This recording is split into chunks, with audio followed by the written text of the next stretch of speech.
Student network के Uttarakhand bulletin में आप सभी का स्वागत है। इस खास बुलेटिन में हम आपको खबरों के साथ साथ हर रोज उत्तराखंड की एक जानी मानी हस्ती के बारे में जानकारी देंगे। तो चलिए बुलेटिन की शुरुआत करते हैं हेडलाइन से। केंद्रीय शिक्षा मंत्री रमेश पोखरियाल निशंक को लंदन में मिलेगा वातायन अंतर्राष्ट्रीय शिखर सम्मान। हिंदी साहित्य के क्षेत्र में उल्लेखनीय योगदान के लिए हुआ चयन। जल्द उत्तराखंड दौरे पर आएंगे भाजपा के राष्ट्रीय अध्यक्ष जेपी नड्डा। जनता को कराएंगे सरकार की उपलब्धियों से रूबरू। कांग्रेस नेताओं में एक बार फिर दिखी तकरार। अब पूर्ण सीएम हरीश रावत के बागियों पर ट्वीट कर नेता प्रतिपक्ष इंद्र हरदेश ने दिया करारा जवाब। अब समाचार विस्तार से।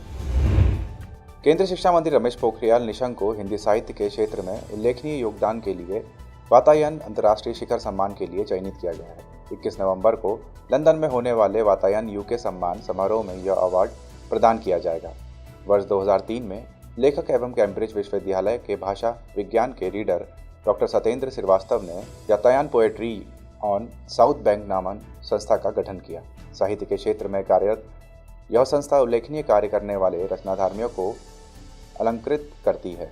वर्ष 2004 में संस्था ने वार्षिक वातायन कविता पुरस्कार से इसकी शुरुआत की। यह संस्था अब तक देश की कई हस्तियों को सम्मानित कर चुकी है। केंद्रीय मंत्री निशंक ने कहा कि यह सम्मान उनका नहीं बल्कि हिंदी भाषा, भारत और भारत के हर नागरिक का है।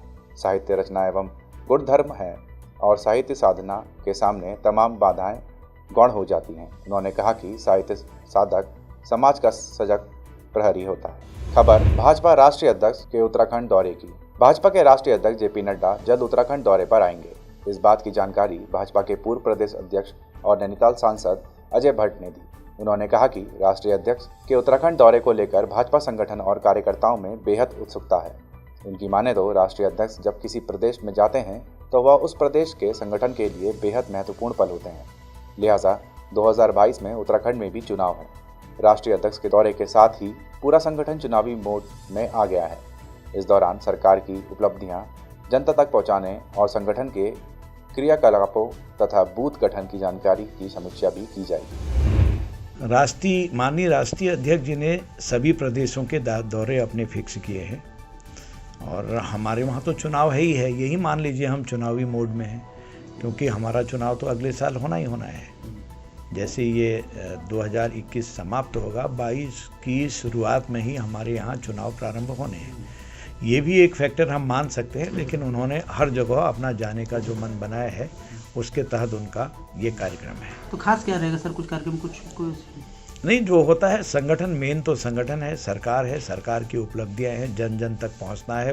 हमारी बूथों की स्थिति क्या है, संगठन की स्थिति क्या है, सरकार के कार्यों को किस तरह से हम नीचे तक ले जा रहे हैं, ये तमाम चीज़ें उसमें होती हैं। ये सब होंगी। कितना महत्वपूर्ण मानते हैं? बहुत महत्वपूर्ण है। जब राष्ट्रीय अध्यक्ष किसी प्रदेश में जाते हैं तो प्रदेश के लिए भी गौरव है और उनका दौरा ही बहुत महत्वपूर्ण होता है जो प्रदेश के मान सम्मान को बढ़ाता है। दोस्तों, न्यूज़ स्टूडेंट नेटवर्क आपको हमेशा अपडेट करता रहता है, इसीलिए आप वीडियो को देखने के साथ एक लाइक ज़रूर कर दें, जिससे हम आपको आपकी तरक्की से जुड़ी हर एक जानकारी आप तक पहुंचाते रहें। उत्तराखंडी शख्सियत में आज हम आपको बताने जा रहे हैं उत्तराखंड के पहले पद्मश्री सम्मानित सुखदेव पांडे के बारे में। सुखदेव पांडे 1956 में उत्तराखंड से पद्मश्री अवार्ड पाने वाले प्रथम व्यक्ति हैं। मूल रूप से अल्मोड़ा जिले के निवासी सुखदेव पांडे का जन्म देहरादून में वर्ष 1893 हुआ। सुखदेव पांडे ने गणित और भौतिकी में ज्यामिति की 4400 शब्दों की शब्दावली लिखी। बीजगणित तथा त्रिकोणमिति की पुस्तकों का प्रणयन कर ख्याति पाने वाले सुखदेव पांडे बनारस हिंदू विश्वविद्यालय में गणित के प्रोफेसर भी रहे थे। उन्होंने उत्तराखंड के अल्मोड़ा से प्राथमिक शिक्षा ग्रहण कर इलाहाबाद के म्योर कॉलेज में 1917 वर्ष में गणित में MSc उत्तीर्ण की। सेवा काल में सुखदेव पांडे NCC के कमांडेंट ऑफिसर भी रहे। उन्होंने प्रसिद्ध गणितज्ञ डॉक्टर गणेश प्रसाद के निर्देश में शोध कार्य भी किया। 1929 में BHU छोड़कर वे पिलानी में स्थापित हुए बिरला एजुकेशन ट्रस्ट के इंटरमीडिएट स्कूल में प्रधानाचार्य बने, जहां उन्होंने 35 वर्षों तक अपनी सेवा दी। द्वितीय विश्व युद्ध के समय पिलानी में खोले गए नए नोबेल प्रशिक्षण केंद्र HIM का ऑनरी प्रधानाचार्य नियुक्त कर सुखदेव पांडे को लेफ्टिनेंट कमांडर का मानद पद भी दिया गया है। वे बनारस मैथमेटिकल सोसाइटी के संस्थापक सदस्य भी रहे। 1945 में विधान परिषद के उपाध्यक्ष रहे। बाद में उन्होंने नैनीताल के बालिका विद्या मंदिर में सेवाएं दी। यहीं से उत्तराखंड भारती नामक पत्रिका भी निकाली। सुखदेव पांडे ने नैनीताल स्थित अपनी संपत्ति और उत्तराखंड भारती को कुमाऊं विश्वविद्यालय को दान किया। भारत सरकार द्वारा शिक्षा के क्षेत्र में उत्कृष्ट कार्य करने के लिए उन्हें वर्ष 1956 को पद्मश्री से सम्मानित किया गया। मेरे पिलानी के संस्मरण उनकी नामी पुस्तकों में से एक है। खबर नेता प्रतिपक्ष इंदिरा हृदयेश की 6 जिलों के दौरे की। उत्तराखंड में कांग्रेस छोड़कर गए लोगों को लेकर एक बार फिर से सियासत शुरू हो गई है। हरीश रावत द्वारा बाकियों के लिए किए गए ट्वीट के बाद कांग्रेस बयानबाजी से 2 भागों में बंटी दिखाई दे रही है। जहां पूर्व मुख्यमंत्री हरीश रावत ने कांग्रेस प्रदेश अध्यक्ष प्रीतम सिंह के बागियों को रूठा हुआ कहे जाने पर कड़ी नाराजगी व्यक्त की है, वहीं अब नेता प्रतिपक्ष इंदिरा हृदयेश ने भी हरीश रावत के ट्वीट का समर्थन न करते हुए प्रीतम सिंह का साथ दिया है। इंदिरा हृदयेश का कहना है कि हरीश रावत जो भी कहें, हम उनके ऊपर अपने विचार नहीं थोप सकते। राजनीति में उनका लंबा अनुभव है, लेकिन राजनीति में किसी के लिए दरवाजे कभी बंद नहीं किए जाते।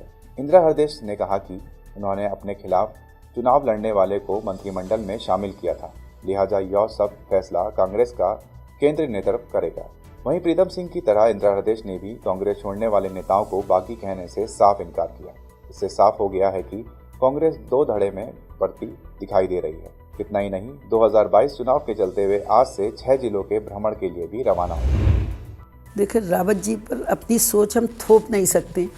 उनका भी लंबा राजनीतिक जीवन है, वो जो समझ रहे हैं वो कहते रहें। लेकिन प्रदेश अध्यक्ष ने भी कह दिया कि राजनीति में कभी भी ताला लगाकर नहीं बैठा जाता है और दरवाजे पूरी तरह बंद नहीं होते। दौरा तो पूरे प्रदेश भर में करना है, लेकिन विधानसभा वार दौरा करके कुछ कार्यकर्ताओं को जोश भरना होता है, कुछ परिस्थितियों को जानना होता है। कांग्रेस कार्यकर्ताओं से मुलाकात होती है, कई लोग कैंडिडेट बन जाते हैं, तो उन्हें ये बताना पड़ेगा जिसे मिलेगा उसके साथ सब मिलकर रहेंगे। तो एक संपर्क, और उन्हें होगा तुम टेलीफोन से इतने बजे से इतने बात कर सकते हो, मिलने आ सकते हो, बताओ। तो ये करके तैयार करना पड़ेगा चुनाव के लिए। वो तैयार रहें, ये संदेश भी देने जाएंगे, और उनकी कोई कष्ट होगा तो वो भी सुनेंगे। दोस्तों, हमारा यह वीडियो आपको कैसा लगा आप हमें कमेंट बॉक्स में ज़रूर बताइएगा। अगर आप इसको YouTube पर देख रहे हैं तो हमारे चैनल को सब्सक्राइब करिए। अगर आप Facebook पर देख रहे हैं तो हमारे चैनल को लाइक करिए और हमारे पेज को फॉलो करें। नमस्कार।